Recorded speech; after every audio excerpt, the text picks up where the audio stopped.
0. Financé par la Banque mondiale, le projet régional pour le renforcement des systèmes de surveillance des maladies REDIC à travers le ministère de la Santé fait don d'un tout nouveau incinérateur électrique au Centre national hospitalier universitaire Hubert Koutoukou Maga CNHU HKM. C'est un processus qui a impliqué réellement toutes les parties prenantes. C'est le CNHU qui nous a aidés à finaliser les spécifications techniques. Le plan même de l'abri a été fait par les services techniques du CNHU. Vous voyez un peu le niveau d'appropriation déjà. L'incinérateur du CNHU est vraiment spécifique. C'est quelque chose qu'on a voulu faire pour impacter réellement le système de santé.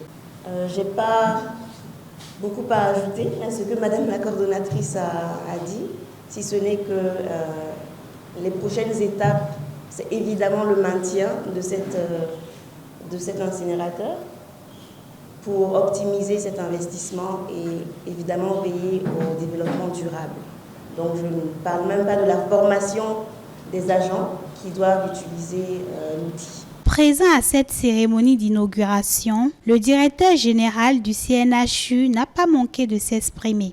Aujourd'hui, vous nous installez un incinérateur dernier cri et aujourd'hui, nous avons un équipement électrique assez silencieux et qui comblera les attentes du CNHU, mais au-delà même des attentes du CNHU, d'autres hôpitaux qui pourraient nous solliciter pour prendre en charge l'incinération de leurs déchets biomédicaux. Je peux vous rassurer que cet équipement sera utilisé à bon escient. Pour mieux comprendre le fonctionnement de cette machine, le chef service hygiène et assainissement du CNHU donne de plus amples explications. Cet incinérateur a 3 compartiments. Mais il y a 2 compartiments spécifiques qui sont dédiés au traitement des déchets. Dans le premier, on met les déchets biomédicaux. Le deuxième compartiment, c'est un compartiment dans lequel il y a beaucoup de brûleurs